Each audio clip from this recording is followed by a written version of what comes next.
Mais ensuite, quelque chose d'inattendu s'est produit. Une des filles au bord de la rivière a éclaboussé Mira de manière ludique. Mira a tout de suite commencé à changer.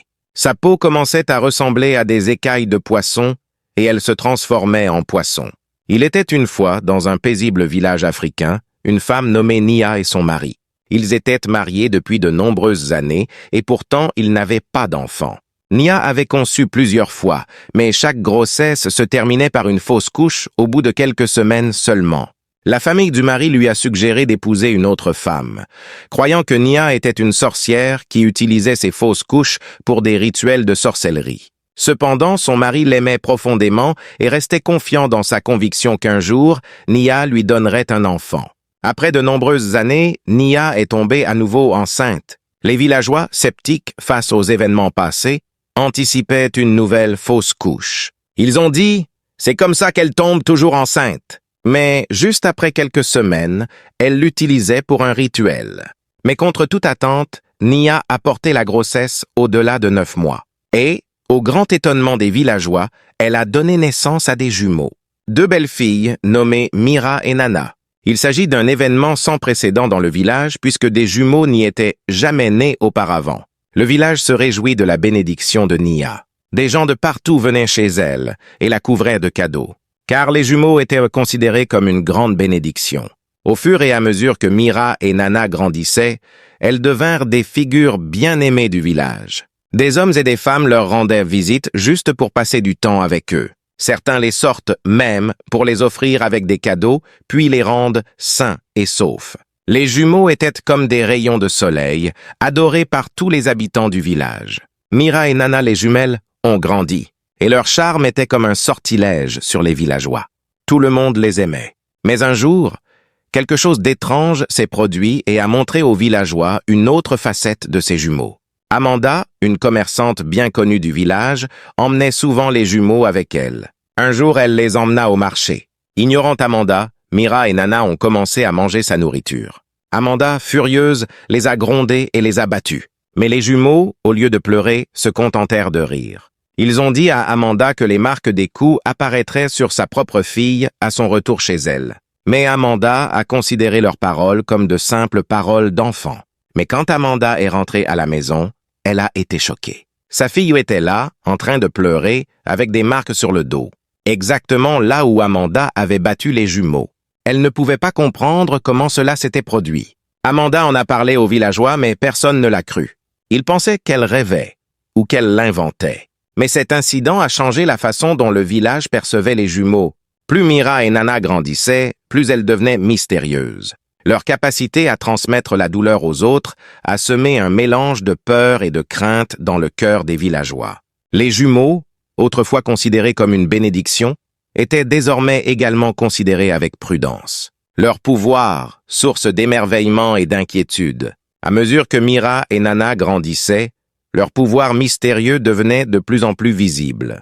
Un jour, ils croisèrent accidentellement la route d'une vieille femme redoutée du village. Connue pour sa dureté et son caractère colérique, cette rencontre a révélé un autre aspect étonnant des capacités des jumelles. En jouant, les jumeaux ont accidentellement renversé la marmite de la vieille femme.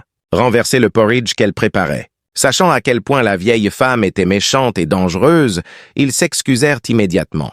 Ils ont essayé d'expliquer que c'était une erreur, mais la vieille femme furieuse commença à les maudire, et les fit même s'agenouiller, brandissant de lourdes pierres en guise de punition. Les jumeaux, affligés par la punition malgré leurs excuses, prononcèrent eux-mêmes un juron effrayant sur la vieille femme. Ils déclarèrent que chaque fois que la vieille femme essayait d'entrer dans sa hutte, elle s'éloignait toujours plus, toujours hors de portée. La vieille femme, rejetant leurs paroles comme de simples menaces enfantines, tout comme Amanda, découvrit bientôt la terrifiante vérité. Alors qu'elle tentait d'entrer dans son cœur, celui-ci semblait s'éloigner. Peu importe à quel point elle marchait vers lui. Elle marchait, marchait et marchait, mais sa porte continuait à avancer d'un pas. Épuisée et effrayée, elle a supplié les jumeaux de lui pardonner. Les villageois rassemblés autour étaient stupéfaits. La même femme qui leur avait semé la peur pendant des années implorait désormais les jeunes jumeaux. Cet événement a considérablement modifié la perception que les villageois avaient de Mira et Nana. Les jumeaux, autrefois adorés pour leur charme, étaient désormais à la fois vénérés et craints pour leur pouvoir. Ils avaient obligé la redoutable vieille femme à demander grâce. Quelque chose que personne dans le village n'aurait jamais imaginé possible. Les jumeaux étaient devenus des personnages puissants, respectés et quelque peu craints dans le cœur des villageois. À mesure que Mira et Nana, les jumelles, grandissaient, les choses dans le village commençaient à changer pour elles. Les pouvoirs spéciaux qui faisaient autrefois que tout le monde les aimait et y prêtait attention faisaient désormais peur aux gens.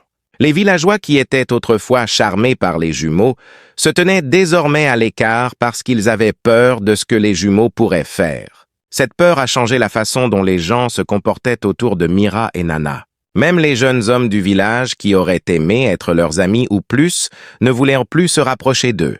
Être à proximité des jumeaux et de leurs étranges pouvoirs était trop effrayant pour eux. Alors Mira et Nana ont commencé à se sentir seuls. Leur pouvoir, qui était incroyable, faisait qu'il leur était difficile de se faire des amis ou d'être proches de qui que ce soit. Se sentant seuls et voulant être comme les autres jeunes du village, Mira et Nana souhaiteraient pouvoir jouer, rire et se faire des amis sans effrayer les autres.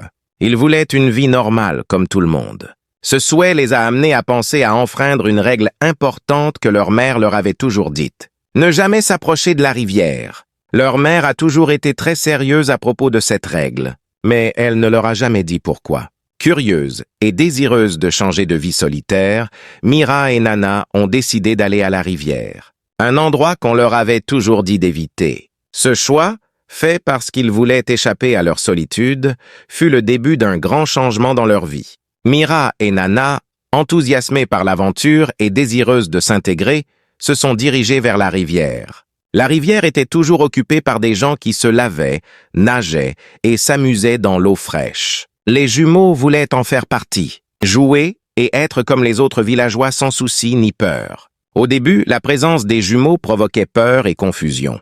Les gens ont commencé à partir, à emballer leurs affaires et à s'éloigner rapidement de l'eau. Les jumeaux, cependant, les ont interpellés, leur demandant d'avoir une chance d'être considérés comme un simple membre de la communauté. Ils ont assuré à tout le monde qu'ils ne voulaient aucun mal. Ils voulaient seulement jouer et partager la joie de la rivière. Petit à petit, certains ont décidé de rester. Au début, ils ont été prudents, mais ensuite, les choses ont commencé à redevenir normales. Les jumeaux riaient et jouaient avec les autres, et il semblait que leur rêve d'être comme tout le monde se réalisait. Mais ensuite, quelque chose d'inattendu s'est produit. L'une des filles de la rivière a aspergé Mira de l'eau de manière ludique. Mira a tout de suite commencé à changer. Sa peau commençait à ressembler à des écailles de poisson et elle se transformait en poisson. Nana, essayant d'aider sa sœur, a également touché l'eau et a commencé à se changer aussi. Tout le monde avait peur et ne savait pas quoi faire. Ils ont couru chercher Nia, la mère des jumeaux. Quand Nia est arrivée, elle a vu ses filles se transformer en créatures fluviales.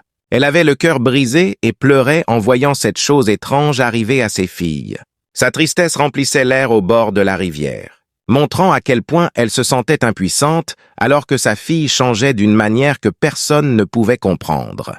Lorsque Mira et Nana se sont changées au bord de la rivière, tout le monde dans le village a été choqué et confus. Dans toute cette agitation, le curé du village a révélé un grand secret à propos des jumeaux. Il a dit que Mira et Nana étaient en réalité les enfants de la déesse du fleuve. C'était un secret que Nia, leur mère, avait gardé pour elle parce qu'elle avait tellement peur. Nia a alors dit la vérité à tout le monde. Elle avait tellement peur de perdre son mari et sa place au village qu'elle était allée voir un herboriste depuis longtemps. L'herboriste a demandé à la déesse du fleuve de donner des enfants à Nia. Mais il y avait une grande règle. Les enfants ne doivent jamais toucher la rivière, sinon ils retourneraient à la rivière des Gods. Il n'y avait aucun moyen de retransformer les jumeaux.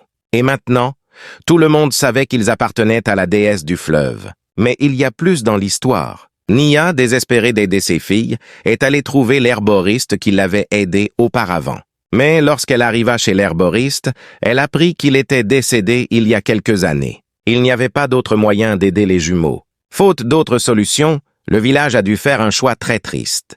Avec beaucoup de pleurs et de prières, ils ont ramené Mira et Nana à la rivière, les rendre à la déesse. Mais ensuite, quelque chose d'incroyable s'est produit. La rivière a pris Mira et en a fait l'une des siennes. Mais cela a renvoyé Nana sur Terre en tant qu'humaine. Tout le monde était étonné de voir la puissance et la gentillesse de la déesse du fleuve. Nia et Nana se sont embrassés au bord de la rivière, à la fois heureuses et tristes. Ils avaient traversé tellement de choses. Ils ont dû apprendre à vivre avec Mira disparue, qui faisait désormais partie de la rivière, et se souvenir de tout ce qui s'était passé. Nia a appris une grande leçon. Attendre toujours le temps de Dieu, car c'est toujours le meilleur.